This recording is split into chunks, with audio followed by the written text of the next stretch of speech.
दोस्तों, अगर मुझे इंसाफ ना मिले तो मेरी अस्थियां कोर्ट के बाहर किसी नाले में बहा देना। ये शब्द मेरे नहीं, अतुल प्रकाश के थे, जो उन्होंने मरने से पहले वीडियो में कहे। ये कहानी है कैसे एक जज, उसकी बीवी और उस बीवी की मां ने सुसाइड करने पे एक आदमी को मजबूर कर दिया। दोस्तों, कैसे एक टूटी शादी एक आदमी के अपने जान गंवाने के बाद जुरिडिक्शन का ये सच सामने आया है। अतुल प्रकाश 34 साल का एक युवक जो बैंगलोर में रहता था, उसकी ट्रेजेडी आज सोशल मीडिया पे यह सवाल चीख चीख के पूछ रही है कि आखिर कानून को और कितने खून चाहिए, कब जाके ये कानून सुधरेगा। अतुल प्रकाश की बनाई गई एक वीडियो और उसका छोड़ा हुआ एक नोट आज उसकी आखिरी आवाज बन के रह गया है और हमें उसकी आवाज बनने की जरूरत है। ये एक ट्रेजेडी नहीं है, ये उससे कहीं ज्यादा है। ये हमारे लॉ और जुडिशियल सिस्टम पे एक क्वेश्चन है। 123 कोर्ट डेट्स, 9 झूठे केसेस, हर केस के लिए बैंगलोर से यूपी जाना। और ये तो कुछ नहीं, आधे से ज्यादा डेट्स पे तो कुछ होता ही नहीं था। कभी जज एब्सेंट होता था, कभी लॉयर्स की स्ट्राइक होती थी और कभी छोटी छोटी ब्राइब देके डेट्स इतनी एक्सटेंड करवा दी जाती थी। अब जो मैं बताऊंगा अतुल ने खुद शेयर की, उनकी वीडियोस या लेटर में है और ये पब्लिकली अवेलेबल है। अतुल पे 9 केसेस लगे थे, वो भी झूठे। उनकी बीवी उनको छोड़ के चली गई थी और जाते ही अतुल ने बताया कैसे जुरिडिक्शन का यूज करके उसकी फैमिली पे झूठे झूठे आरोप लगाए गए, मर्डर केस, रेप केस, क्या क्या नहीं। और ये सब क्यों?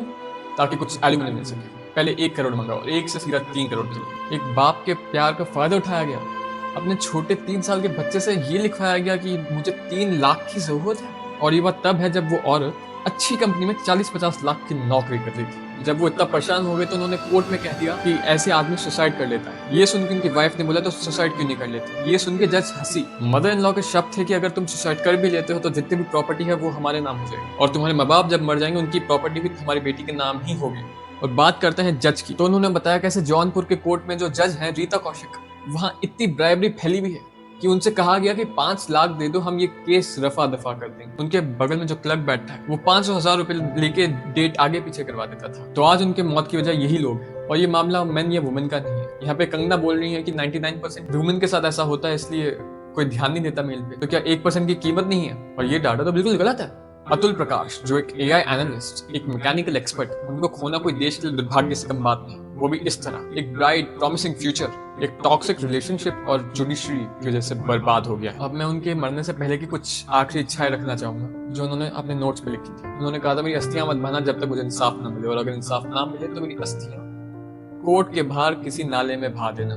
दूसरी चीज उन्होंने ये कही थी कि ऐसी माँ के साथ बच्चा बड़ा ना हो, ये बच्चा मेरे माँ बाप के पास पहुंचा दिया जाए। तीसरी इच्छा ये थी कि उनकी बीवी को, इन्होंने उनको तड़पाया है, उनको सख्त से सख्त दंड दिया जाए और जज के खिलाफ भी एक्शन लिया जाए। उनकी आखिरी इच्छा ये थी अगर यही कंटिन्यू रहा, जुरिडिक्शन से कुछ हुआ नहीं और उनके माँ बाप को परेशान किया गया, तो उनके माँ बाप के लिए सिनोफाइल यानी उनके माँ बाप के लिए वो दवाई पेश की जाए जिससे दर्द के बिना मृत्यु हो जाए। उनकी आखिरी वीडियो और लेटर नीचे डिस्क्रिप्शन में अवेलेबल होगा। मैं चाहता हूँ आप ये पूरा वीडियो देखें और शेयर करें। जय हिंद।